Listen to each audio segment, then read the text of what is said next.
Welcome to this session of Chapter 14, where we journey across Europe to explore some of the most powerful voices in world literature. Today, we'll travel from Spain's Miguel de Cervantes, the creator of Don Quixote, to the haunting tragedies of Federico García Lorca and the stark realism of Camilo José Cela. From Portugal, we meet Fernando Pessoa and his unforgettable heteronyms, along with José Saramago, whose allegorical novels reshaped modern fiction.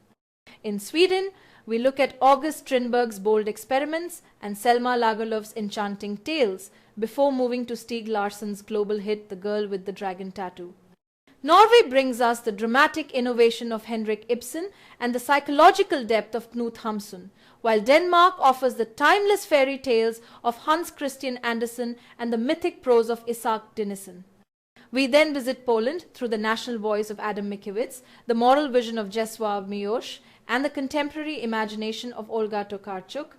From the Czech Republic, we encounter Franz Kafka's world of absurdity and Milan Kundera's philosophical storytelling. Our journey continues with Hungary's Imre Kertész, Greece's Nikos Kazantzakis, and finally Iceland's Halldór Laxness.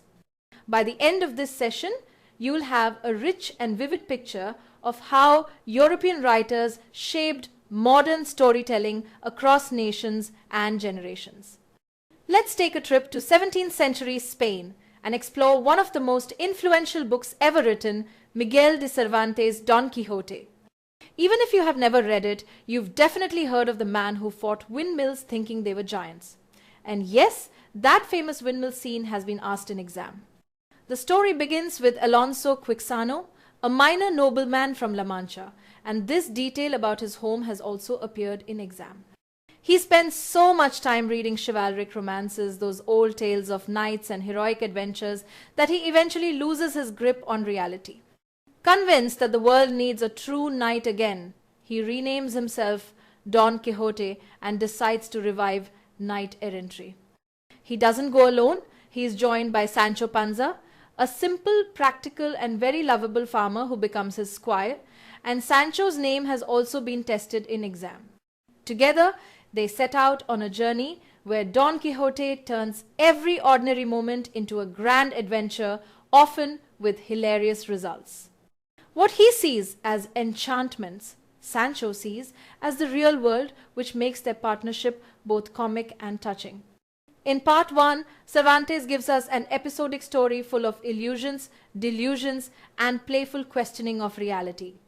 Don Quixote meets Cardenio, a heartbroken young man living wildly in the mountains.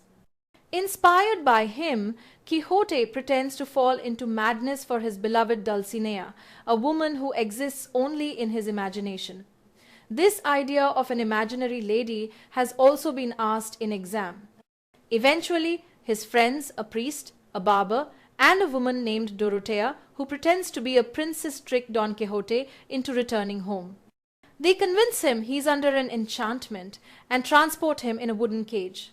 The scenes are funny, sad, and a little absurd all at once, which is exactly why the novel is so enduring. When we move into part 2, something very interesting happens. Cervantes becomes playful with the idea of storytelling itself. The characters inside the novel have already read part 1 of Don Quixote. They know Don Quixote is famous. And Cervantes uses this to tease the idea of authorship, fame, and even a fake sequel that another writer published without permission. In the second half, Don Quixote and Sancho become victims of the elaborate pranks of a wealthy duke and duchess. These scenes are entertaining but also show how society can be cruel to those who are different. Sancho is eventually made governor of a make-believe town called Barataria, and surprisingly, he rules with fairness and wisdom, challenging the stereotypes people had about his class and intelligence. The journey eventually takes Don Quixote to Barcelona, where he is defeated by a knight calling himself the Knight of the White Moon, and this identity has also been asked in exam. Because of this defeat, Don Quixote must give up knight-errantry and return home. On his deathbed, he finally sees the difference between fantasy and reality. He abandons his fictional identity and dies quietly as Alonso Quixano, the name he started with. Cervantes' novel is remarkable because it blends so many things: comedy, parody, adventure, metafiction, and social criticism, yet it remains incredibly human. It raises questions we still ask today. How do stories shape our reality? Where is the line between imagination and madness? And how do we know who we truly are? Don Quixote influenced generations of writers from Fielding and Flaubert to Dostoevsky and Borges. Many scholars even call it the first modern novel because of how cleverly it plays with narrative, identity, and truth. So when you think of Don Quixote tilting at windmills, remember that he is more than a comic figure. He is a man caught between dreams and reality, teaching us how powerful and sometimes dangerous our imagination can be. Let's enter the vivid, musical, and deeply emotional world of Federico García Lorca, one of Spain's most unforgettable voices. Lorca was born on June 5, 1898 in Fuente Vaqueros, a small village in Andalusia, and this birthplace has been asked in exam. Even though his life was tragically short, his impact on modern Spanish literature is enormous. Lorca grew up surrounded by Andalusian folklore, flamenco rhythms, and the dramatic landscapes of southern Spain. These influences shaped his poetry and plays, giving them a unique mixture of beauty, sorrow, and raw human passion. His writing blends traditional Spanish culture with modernist creativity, creating works that feel timeless yet daring. He soon became a leading figure in the generation of 27, a group of young, innovative poets working to renew Spanish literature. One of his major achievements was his book Romancero Gitano, or Gypsy Ballads, published in 1928. In this collection, he brings the world of the Romani people into modern literature, filling the poems with powerful symbols and deep emotions. Another important poem is his Lanto por Ignacio Sánchez Mejías, written in 1935, a moving lament for his friend, a famous bullfighter. This elegy blends ritual, myth, and grief so beautifully that its title has been asked in exam. Lorca believed deeply in something he called duende, a special kind of emotional intensity that comes from deep within the soul.